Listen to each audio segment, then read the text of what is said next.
ఏం చేస్తారు? Very good. నేను చెప్పా, అందుకే మీరే చెప్పాలి. నేను తయారై వెరీ గుడ్. నేను శిష్యరికం పనిచేసి వెరీ గుడ్ వెరీ గుడ్. ఎందుకు చేయాలి? మత్తయి సువార్త 28వ అధ్యాయము. ఇది నా వాగ్దానము.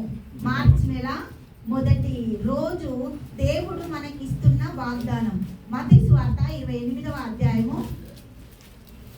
తెలుసు కదా మత్తయి సువార్తలో 28 ఉందని. గుడ్. చదివిండ్రా వాక్యం? ఇవాళ ఎవరైనా చదివిండ్రా? ఇవాళ వాక్యం చదివి ఎంతమంది? Very good. సండే కదా కదా, సండే లీవ్ వాక్యానికి. దేవుడు అంటే సండే కదా, నేను నీకు ఊపిరి అంటే ఏమైతాం మనం? వేస్ట్ అయిపోతుంది. చేయొద్దు అట్లా. ఇప్పటి నుంచి తీయ మాటలు కాదు, చాలా కఠినంగా ఉంటుంది. తయారవ్వాలి మనం. ఇంకెన్ని రోజులు కూర్చునేది లేదు. ఇంకా దేవుడికి మహిమ కలుగుతుంది దాకా. మత్తయి సువార్త 28వ అధ్యాయము 19వ వచనం చదువు బిడ్డ. కాబట్టి మీరు వెళ్ళి సమస్త జనులను శిష్యులుగా చేయండి. తండ్రి యొక్కయు కుమారుని యొక్కయు పరిశుద్ధాత్మ యొక్కయు నామములోనికి వారికి బాప్తీసం ఇచ్చుచు, నేను మీకు ఏ ఏ సంగతులను ఆజ్ఞాపించుతునో వాటినన్నిటినీ గైకొనవలెనని వారికి బోధించుడి. ఇదిగో నేను యుగ సమాప్తి వరకు సదాకాలము మీతో కూడా ఉన్నానని వారితో చెప్పాను. హల్లెలూయా. దేవుడికి మహిమ కలుగు. ఏం చెప్తుందంట? మీరు నా పని చేయండి కానీ దేవుడికి స్తోత్రం. నేను కొంచెం సేపే మీకు చేయి పట్టుకుంటా. ఏమంటుండు? దేవునికి మహిమ కలుగును గాక.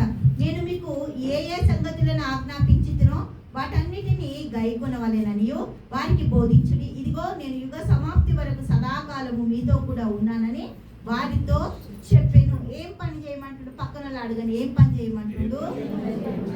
కాబట్టి మీరు వెళ్ళి, కాబట్టి నేను వెళ్ళి ఏం చేయాలి? Very good.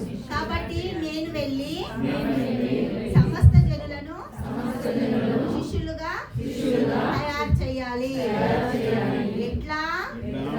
అడగండి. ఎట్లా? తండ్రి యొక్క, కుమారుని యొక్క, పరిశుద్ధాత్మ యొక్క నామములోనికి వారికి బాప్తిజం ఇచ్చుచు. దేవుడికి మహిమ కలుగును గాక. నేను వెళ్ళి వాళ్ళకి ఏం చెప్పాలి? నమ్ముకోండి. నమ్ముకోకపోతే నరకానికి పోతారు. బైబిల్ చెప్తుంది అట్లా. చెప్పొద్దు అట్లా. ఏమనాలి? చక్కగా వాళ్ళని ప్రేమతో మాట్లాడితే నడుస్తున్న బైబిల్ మనమే. ఇవన్నీ వేస్ట్, అవి చదారాలు. చెప్పొద్దు అట్లా. ఏమనాలి? ఇగో ఇంకొక మాట చెప్తా, ఏమనుకో, ఏందమ్మా అంటారు కదా. సిస్టర్నే వెతుక్కోవాలి, బ్రదర్నే వెతుక్కోవాలి, ఆడపిల్లలనే వెతుక్కోవాలి, మగపిల్లలనే వెతుక్కోవాలి. వీళ్ళు వాళ్ళు కనెక్ట్ ఎక్కడ కూడా లేదు. దేవుడికి మహిమ కలుగును కాక. వీళ్ళు వాళ్ళు కాదు, ఎవ్వరోళ్ళు వాళ్ళనే వెతుక్కోవాలి. ఆ సిస్టర్ బాగుంది, బ్రదర్ నేను పోయి చెప్తా అంటే చెప్పొద్దు అట్లా. బ్రదర్ బాగుండు, సిస్టర్ వచ్చి నేను మాట్లాడతా అంటే మాట్లాడొద్దు అట్లా. దేవుడికి మహిమ కలుగును కాక. Social distance. ఎవరు మాట్లాడినా